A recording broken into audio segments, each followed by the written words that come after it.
With the power to bring people together or just help us escape the world, gaming is more than just a game. So join me, Ziggy Chris, as I speak to developers, content creators, and gamers like you and me to discover how each of us was saved by gaming.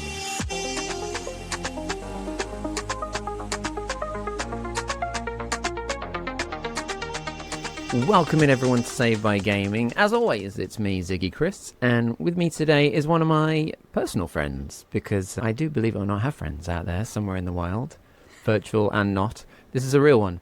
And if there is a place in the internet that combines horror and coziness, it's here, because my guest today is Amelia Lemoncat. Welcome in, Amelia. Hello. Thank you so much for having me. That's such a lovely intro. That's the best compliment ever. You're welcome. I thrive on trying to make everyone feel welcome. You know that. You have succeeded. Thank you. No problem. Obviously, as I mentioned, you specialize in streaming, I would say mainly horror games, but you occasionally play cozy games and also just bring that, as I mentioned, that kind of cozy community vibe, even within the horror realm. And so what is it about horror games particularly? Are they a comfort blanket? Is that a thing that helps you escape the world? What is it about the horror genre that is making you thrive?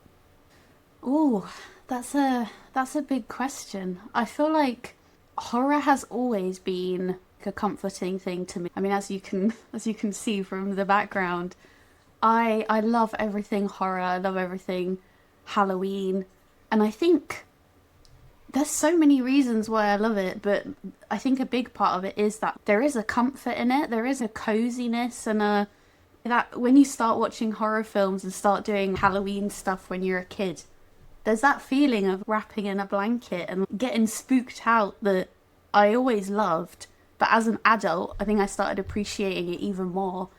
And I think horror it's like an art form in itself to me. I think it's such a misunderstood genre.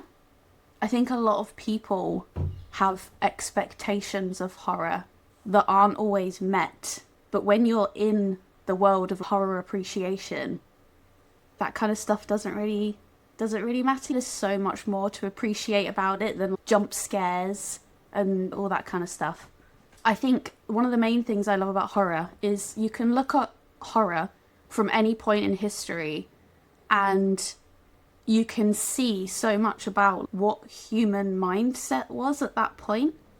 So you look at horror from the 1950s, 1960s, 1970s, it's completely different and it's not scary to us right now. But the things that terrified people back in the 50s, just generally in the world, not even in the horror world, they're so different. And I think there's something you hear a lot of people say about horror is, oh, I watched an old movie and it didn't scare me. Or, oh, none of those old movies are really scary. But it's kind of a luxury, I guess, that we're not scared of them anymore because we've kind of moved on as a society. Those things don't scare us anymore. There's a different element of our society that scares us. And you can kind of look at any point in horror history and see what humans feared at that point in time. Do you know what I mean? You can get so deep into it, but it's something that I guess that's what I appreciate a lot about it. Yeah, I feel like you've touched on so many things there, because there's elements that are fear of the unknown. There's subgenres within that, right? So Yes. I'd say there's some, when you're talking about stuff in ye olden times, there's elements of people being afraid of the unknown, and some of that is no longer scary because of science and discovery of how things work in the world and things changing and us learning about the universe and all that kind of stuff. But then there's the other side of it, which is just being afraid of whatever the paranoia of that era is. So for right now, obviously there's loads of horror themes around I'm thinking movies and things like social media and all that kind of stuff, and so I think there's many different facets to it. But in terms of gaming, would you say, you mentioned a comfort blanket and in relation to the movies, and that feeling at times of, would it be fair to say, exhilaration that it can give you? It's that adrenaline rush. That's why people go to the movies to watch horror, right? And is it the same for you with games? Is there moments of exhilaration? Yeah, I would say I'd say that's definitely part of it. I think for me, there was a slight evolution where I didn't start playing horror games until a little bit later on in my life. And I think there was a point where I watched so much horror and I felt like I'd watched everything and nothing really scared me. It was kind of exciting to find something that did make you jump or did really scare you or make you want to turn the lights on when you go to the toilet or something. And I think that was around the time that horror video games became a little bit more accessible and a little bit more mainstream. I'm thinking like when the first Outlast came out and like Manhunt and stuff like that back in the day. I mean, horror games have been around since games have been around, but they were a lot more niche, I find. But yeah, it's definitely an evolution of I want to find something that does scare me and give me that. Oh, I think after you watch so much as well, you do become a little bit desensitized. So the idea of being immersed in something horror, a video game, I am controlling this person. It's such a first person experience. That was a big draw for me because I did get that feeling again. It felt like a new type of horror to be part of it. But do you think, because obviously as a streamer as well, off stream there's the personal experience like you mentioned of confronting the horror, but when you're streaming you still have elements of that, but also in terms of people watching horror streams and watching people like yourself play them, what do you think drives that? It feels like a popular subgenre within Twitch whenever I'm on it, and there's loads of horror games that are popularly played again and again and again. So what do you think is the broad mass appeal of watching other people play it? Because people often some people have played the game themselves and then watching someone else play it. I think one of the big things that comes up a lot in my Twitch chat is if someone new joins specifically, I'll say, oh, welcome in. Have you played Outlast? Have you played whatever it is we're playing? And I'd say a good half of the people that join say, no, I'm too scared to play it, but I love watching other people play it. Oh. And I think that's a huge draw of streaming horror on Twitch is a lot of people actually don't want to have the experience themselves. Maybe they're not even massively into horror, but they get to kind of experience it from, like, there's a bit of a safety there. Like, they can turn off the stream. They're not in control of the situation. But I also think, obviously, there is an entertainment value of watching someone else get terrified by something. Obviously, I don't get terrified by anything, despite what my chat may say. I am a little bit desensitized to horror games now, but yeah, I think there's definitely something about those things. But I also think there's kind of a sense of group experience with it. There's something about horror that does make people kind of everyone's kind of got an opinion on it. It's very reactive, you know? So I think it gets people talking. People find it's interactive, you know? So I think it's a mixture of those things altogether, I would say. No, that's fair. That's fair. And obviously there's more to you than just horror games, but it was just a good place to start. And I'm sure we'll like draw back in that topic. But in terms of overall gaming history, obviously we have a theme on this pod. It's Saved by Gaming. Are there times in your life, and I know personally from just chatting to you both through your streams and otherwise, that there's moments in life when maybe certain games have had an impact on you. Are there particular games that have stood out and helped you through tough times at any point on your journey, whether it's recent or way back? Yeah, I can think of, there's actually a whole bunch that come to mind at all different points in my life. That's why this theme is so interesting to me. I can think of a lot of times that a game has really got me through something, and perhaps I haven't even noticed at the time, but looking back at it, I can really see the impact it had on me and like what was going on in my life at that point. I think the first one for me was Halo Combat Evolved. That came out when I think I was about 11 or 12. Oh, The old man in me is Same. suddenly feeling very old. I'm sorry, and Amelia and many other people make the joke that I'm old, so I'm quietly, yeah, I'm enjoying that. Sorry, carry on. That's nice because often when I say that, people are like, "How old are you?" So I'm glad to be on the other side of it. I'm gonna add a personal tale here for kind of to put some context into that because when Halo Combat Evolved came out, obviously it was Xbox, original Xbox, the black brick, the beast. Yes. And I remember I bought my original black Xbox on launch day with my student loan, and it bought that, and it bought Halo, obviously as a package, and went home. Most well spent student loan ever to buy that, and then my mate came around and we just played it basically from start to end in one night. That was the Halo experience. And then we had many LAN parties and all the other things of Halo multiplayer because you had to put them together at that point. Even before Yeah. Xbox Live, it was just like make LAN parties for Halo. Yeah. So when you said you were 11 for that, I was like, oh, just suddenly feel a little bit more closer to the nail in the coffin.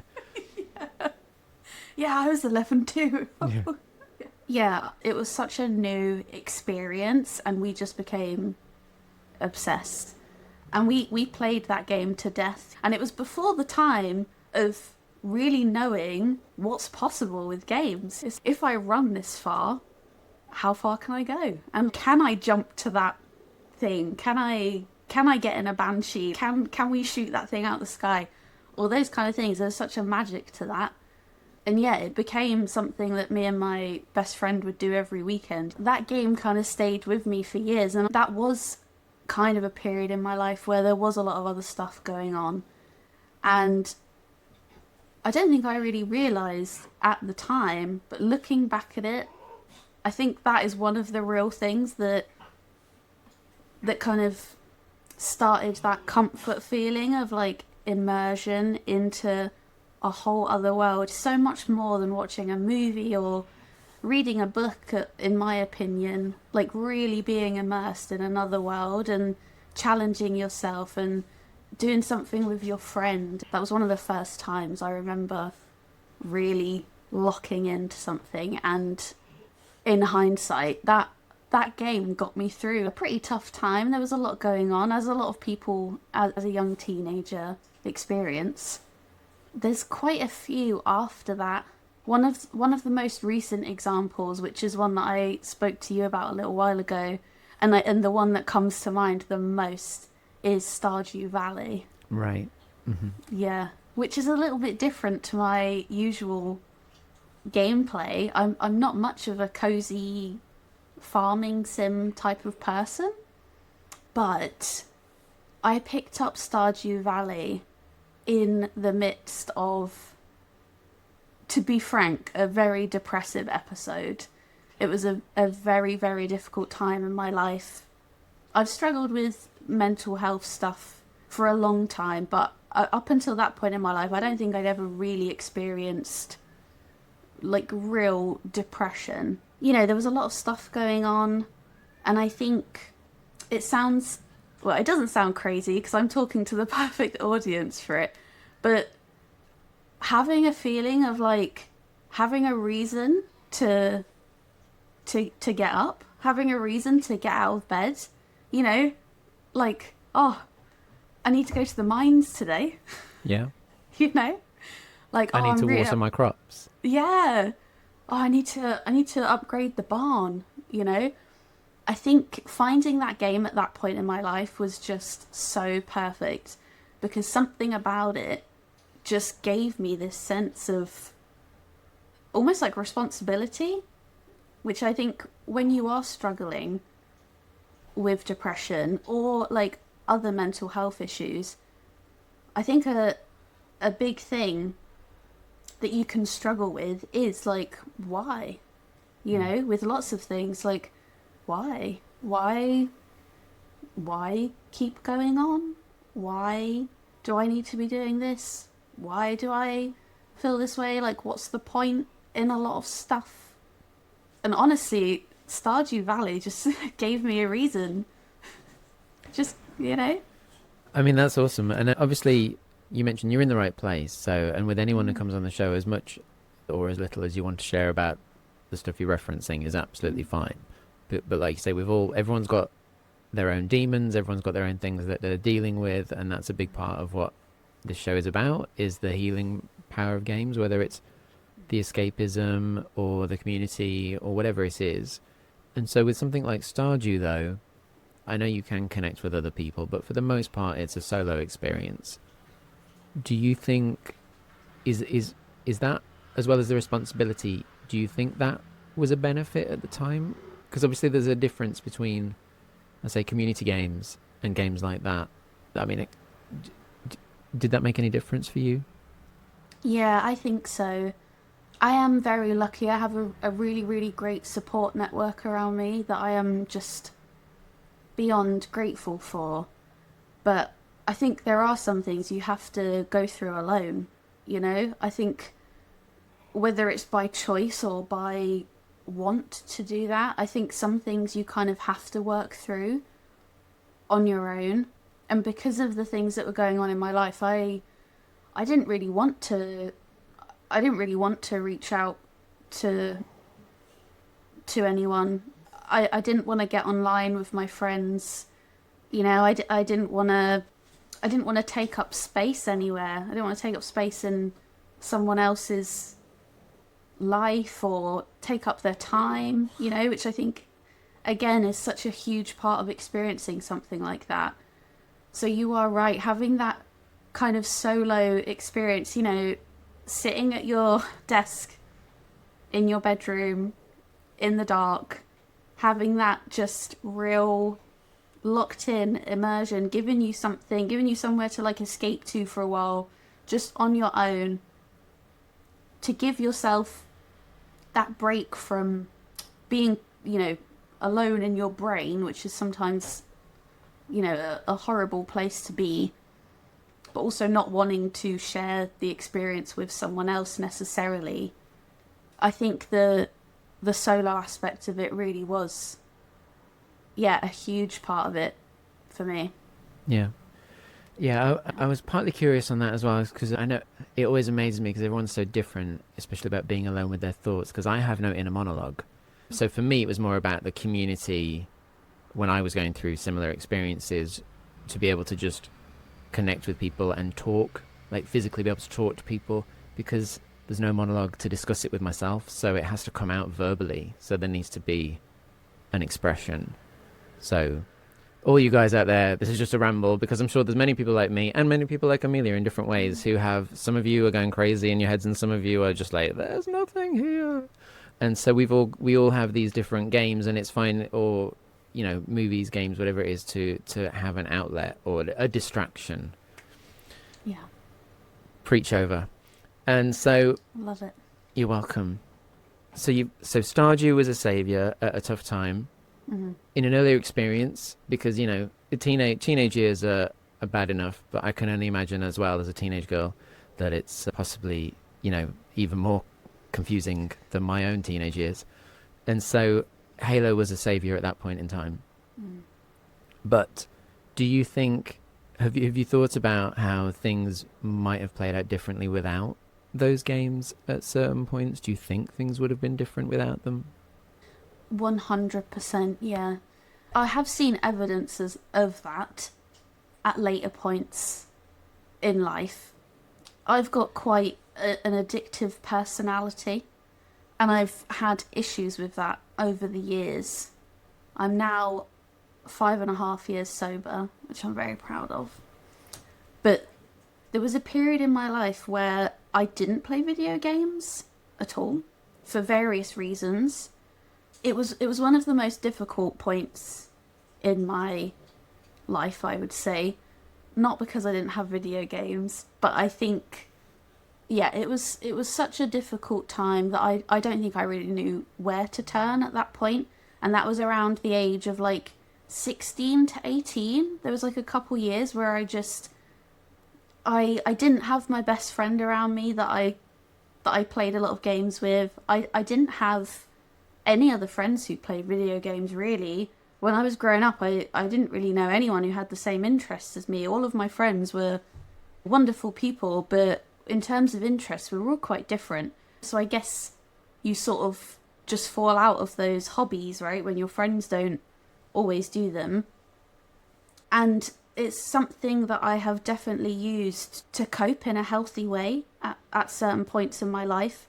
Sometimes I didn't realise I was doing it, but later on I did start to realise, and it became a really healthy way to kind of, when that pressure gauge is like reaching the top, just being able to go somewhere and completely switch off and just totally focus your mind on something else that isn't going to hurt you, it's not going to hurt anyone else, it's not going to cause any negative situation. That it's something I use now as like a coping mechanism, and I found for me it's the healthiest coping mechanism, because it's a world you can dive into, and whenever you're ready you can come back out of it and there's no harm done, and you feel like you've been able to decompress a little bit. And when that pressure gauge is so high, there's not really much you can do about it.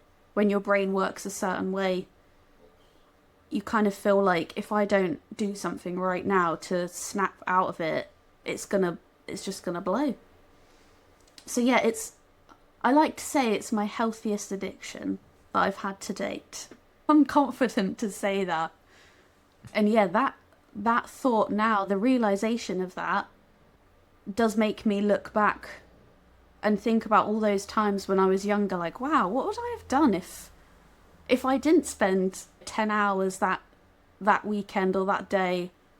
I know people have a lot of thoughts about how much time you should spend playing video games, but the way I see it is like, when you are using it as like a distraction or a way to kind of ease off the pressure, like there's so many worse things you could be doing with your time. And then that gets into the whole conversation of what video games provide you, like the skills and the mindset and the everything that you learn from playing video games about yourself and about the world. And yeah, that was kind of a really roundabout way of answering that.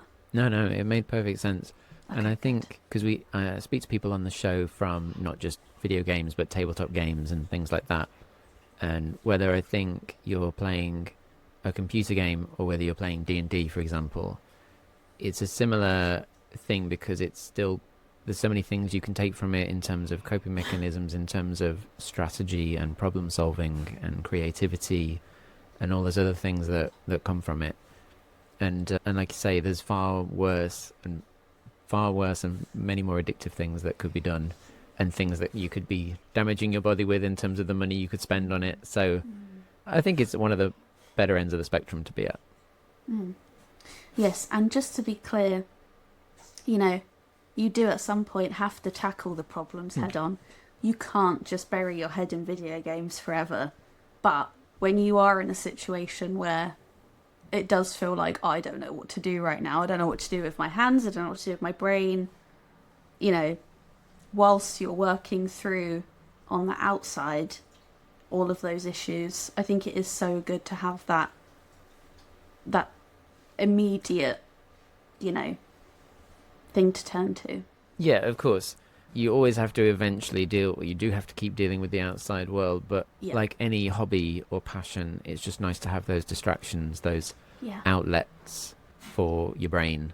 That all made perfect sense. And you mentioned, obviously, not always having, should we say, IRL friends to play games with. Obviously, you've got your Twitch community now, but even before the Twitch community, have many kind of online friends that connected with. I mean, obviously, there's someone in particular right now that fits into that caveat. But just on that topic. Yeah, I feel like, and actually listening to the other episodes of the podcast so far makes me think about this. I really feel like I have missed out on so much over the years where I haven't got more involved with like gaming communities and online friends and things like that. I think I've always suffered with social anxiety, which I think shocks people when you're when you stream on Twitch and when you post on the internet and stuff, I think people expect you to be really confident and very outgoing, and it's not the case at all. I'm very shy person and have a lot of social anxiety. It's a lot better than it used to be.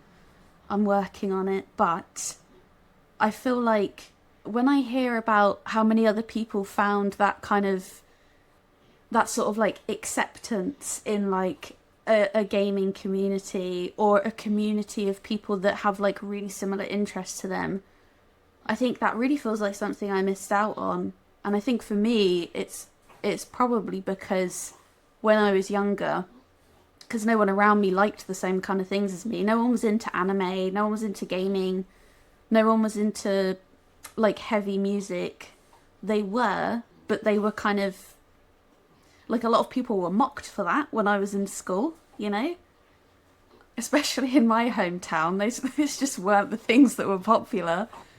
I feel like I hid a lot of that, you know? It was only really my best friend at the time. We kind of would in secret, like, listen to emo music and, you know, play games. And yeah, I feel like I missed out on something, partially due to the social anxiety, but partially due to the fact that I felt like it was something maybe that wasn't super popular to be interested in. Mm-hmm.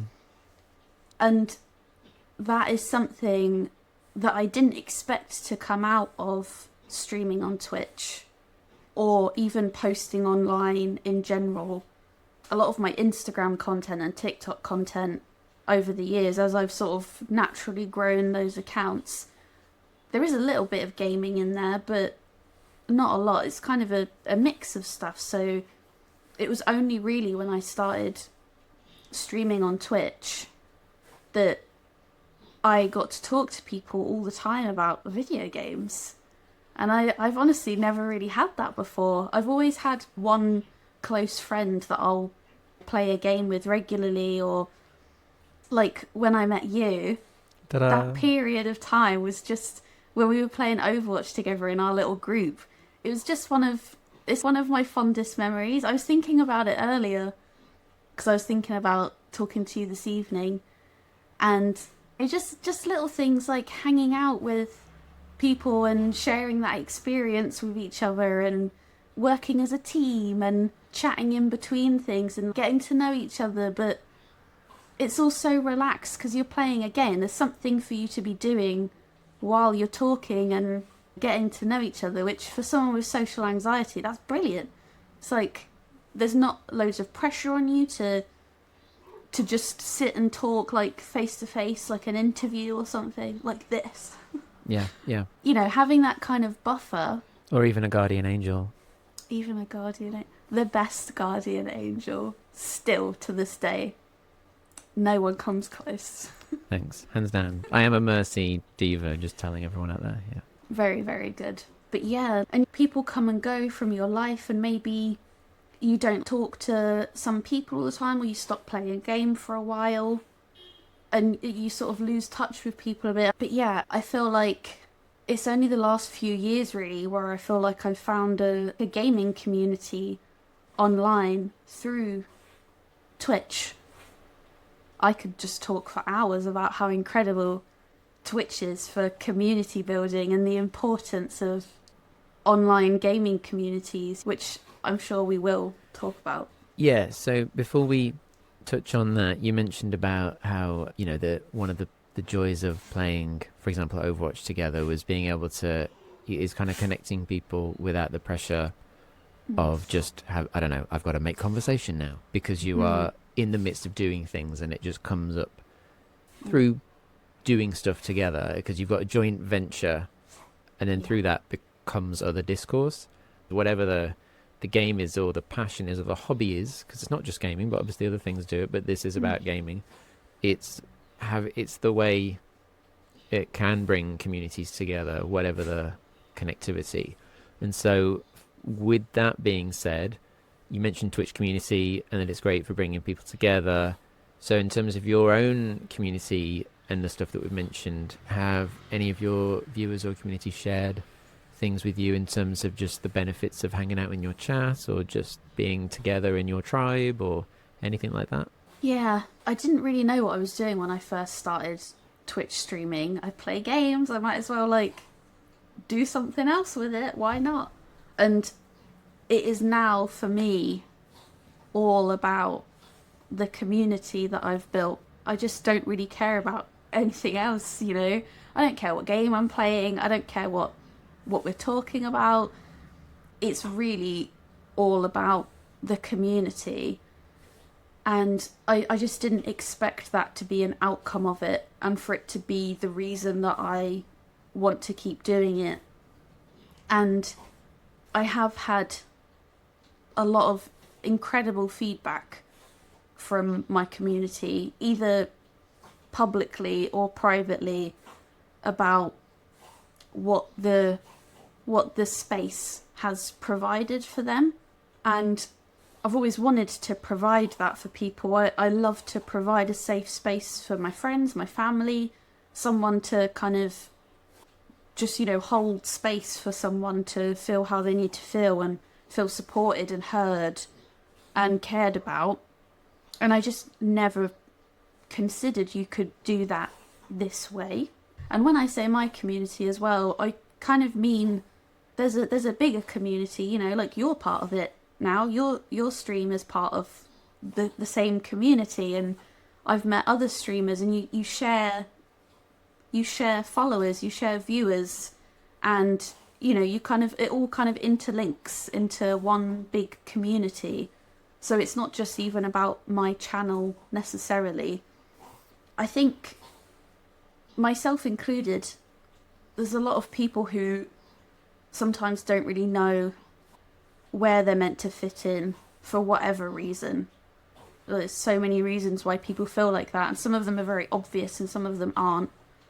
I think a lot of people, you can't even tell sometimes that someone feels that way. Someone could come across as quite, yeah, sociable, or like they're living a very normal life, but they don't really feel like they have that place that they can be themselves without judgment, or find a group of people they can talk about things they're really, really interested in. You know, it can be a big or a small thing, but the goal of mine, which appears to have been achieved, is that people can have somewhere to go, even if it's virtual, and they can spend a few hours of their time in a space with people who, even if you don't have the same interests as them, everyone is completely respectful no matter what. Everyone is kind and caring, no matter who shows up. If you show respect to everyone else, you get the same thing back. I think that's part of the beauty of online spaces as well, is you don't necessarily have to be the person you are at your 9 to 5, the person you are with your family, the person you are in your country, you know. Like, you might be in a space in your real life where you don't feel particularly safe being yourself for whatever reason, or you don't feel like you fit in necessarily. And to have that comfort of absolutely no pressure whatsoever to just be in a space and know that you're completely accepted and wanted in that space and cared about, you know. I think there's something so special about that. I know how it feels to be on the other end of it as well, to be part of someone's community. It's just such a small thing, but to visit someone's stream and to want to spend a bit of time there, and they've remembered your name because they appreciate you being there, you know. They've remembered who you are, and they've remembered that you've been there before, and they want you to hang out, you know. Your presence is appreciated.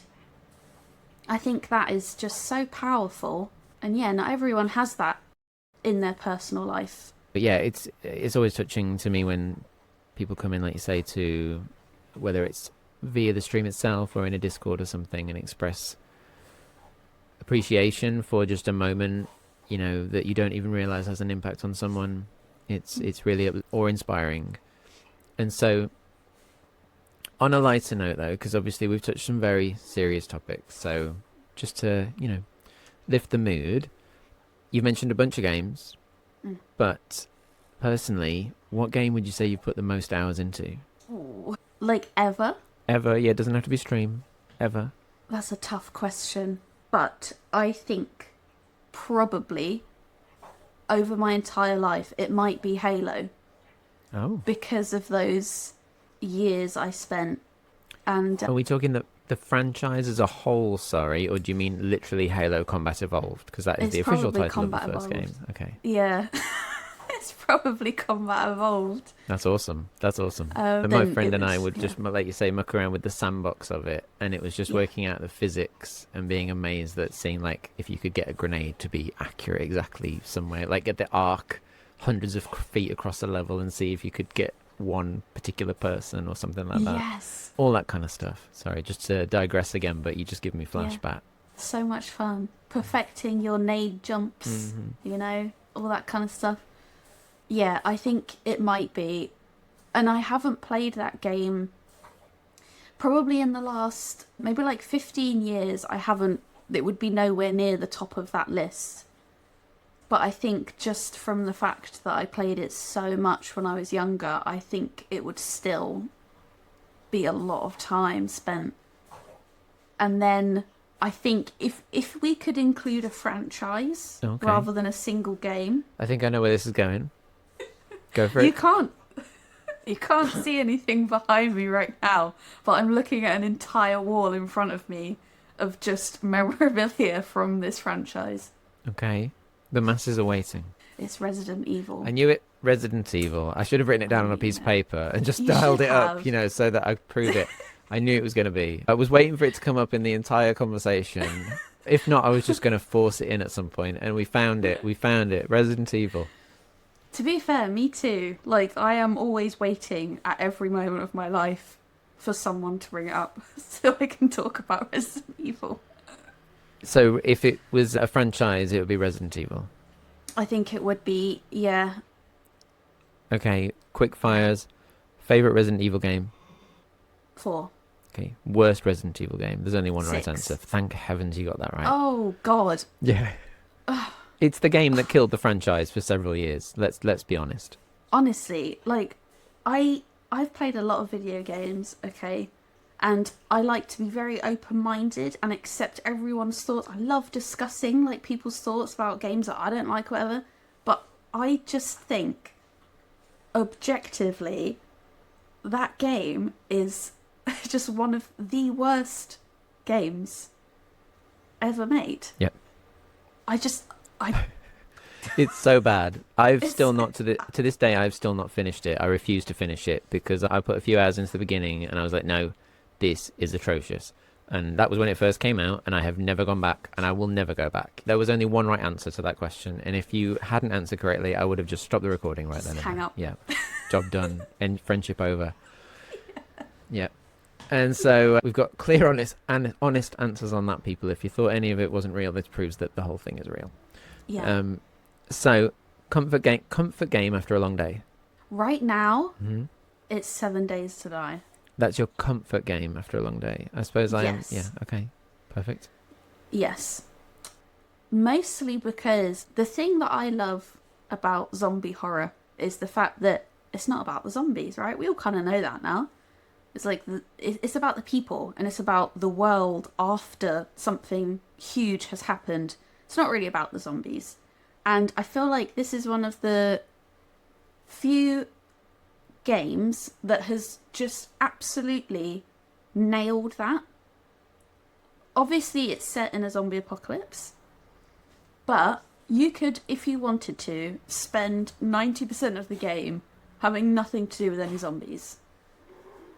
If you want to just build a little farm and, like collect resources and build a base, you can do that, which is what I like to do after a long day. I go and check in on my plants, see if the trees have grown around the house, set up some defences, go looting some abandoned houses, like exploring the map. So in terms of responsibility, it's filling some of that Stardew place that you had before, Yeah. because you've now got a zombie world to do it in.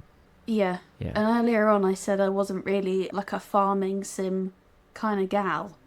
But actually, having said what I love about 7 Days to Die, I'm wondering if I make every game I play into a farming sim secretly.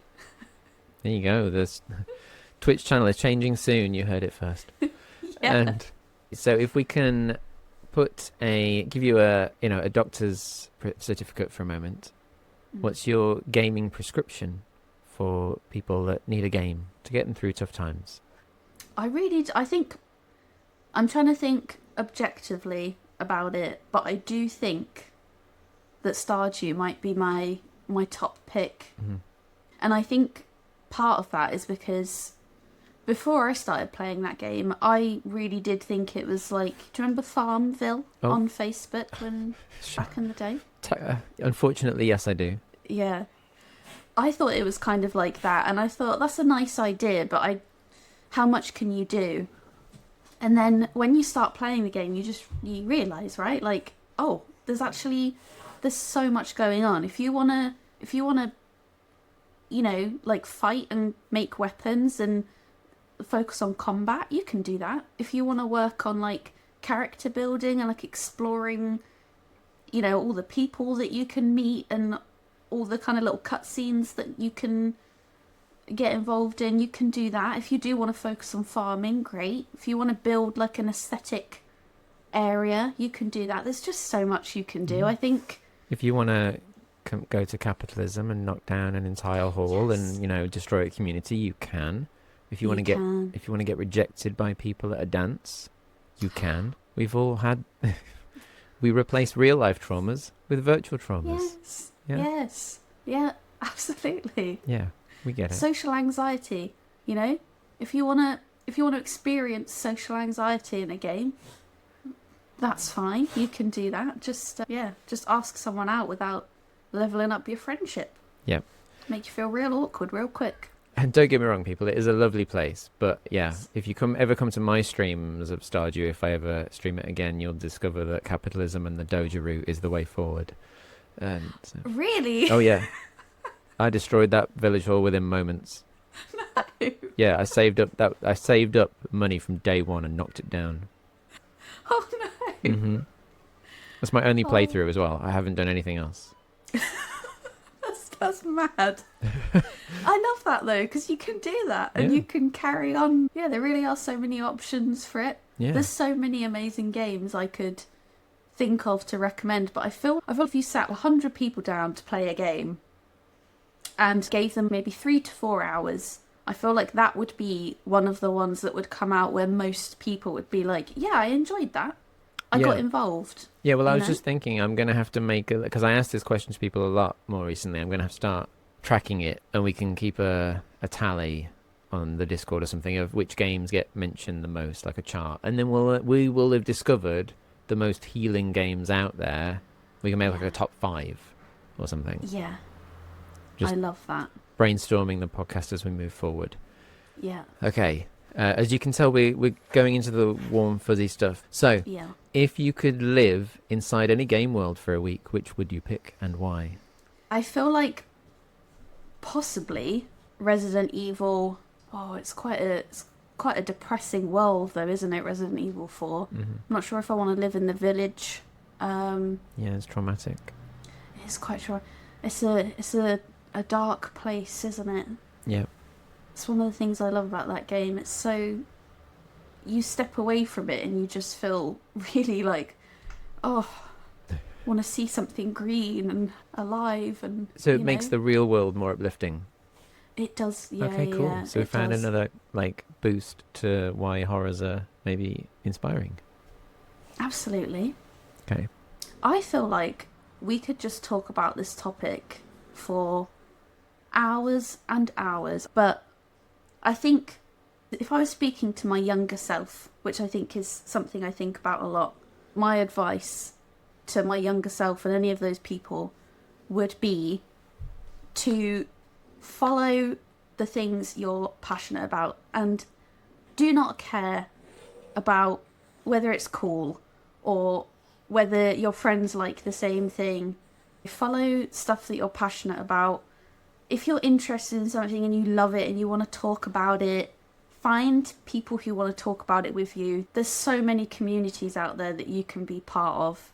go find them. Go find them online. It doesn't even have to be in real life. But, you know, I wish I'd joined the, I don't know, local... There was lots of local gaming stuff that happened when I was younger. I was terrified. I was like, I can't go and do that. Especially back then, there wasn't much of a space for girls in video games. A lot of the kind of groups and communities I saw were primarily boys, and I didn't feel super comfortable inserting myself into a space that I just didn't feel I was going to be accepted in.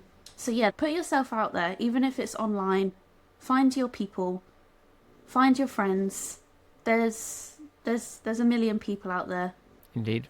Yeah. Find your tribe, and you know, and you say that in this day and age, it is easier to find people now. Whether it's, you know, a stream like yours, like mine, or anyone else who's been on the show, you know, that even if you're not able to find those people in real life, it's now easier to find people all around the world. Somewhere there's someone that likes the same thing as you. It's bound to be. So, and it's much easier to find them now and to have places to get together. Absolutely. Yeah. Indeed. Well, Amelia, thank you so much for being on Saved by Gaming today. Thank you so much for having me. I really don't listen to podcasts because I can't focus on something very well if I'm listening to it, and I don't always have time to watch things either. But every episode that's come out, I have been so excited. I think it's just because it's such a passion of mine, but I'm really, really honoured to be here. Thank you so much. No worries, and I didn't even pay her, ladies and gentlemen. She just said that. Not enough. Yeah. Just inspired. You can find Amelia, all the links to Amelia's Switch and everything else will be in the show notes, along with all the info on how to find me and the rest of the podcast information, including our Discord and everywhere else that you can find us. And so, yeah, let's get together, let's hang out and find our tribe. And until that point, while you do that, we will see you on the next episode. Remember to hit save, everyone. Take care. Bye. This show was brought to you by me, Ziggy Chris. So thanks very much for listening. You know how to do podcast things by now. So if you liked this, push the button, tell your friends, do all that jazz, and we'll see you next time. Take care.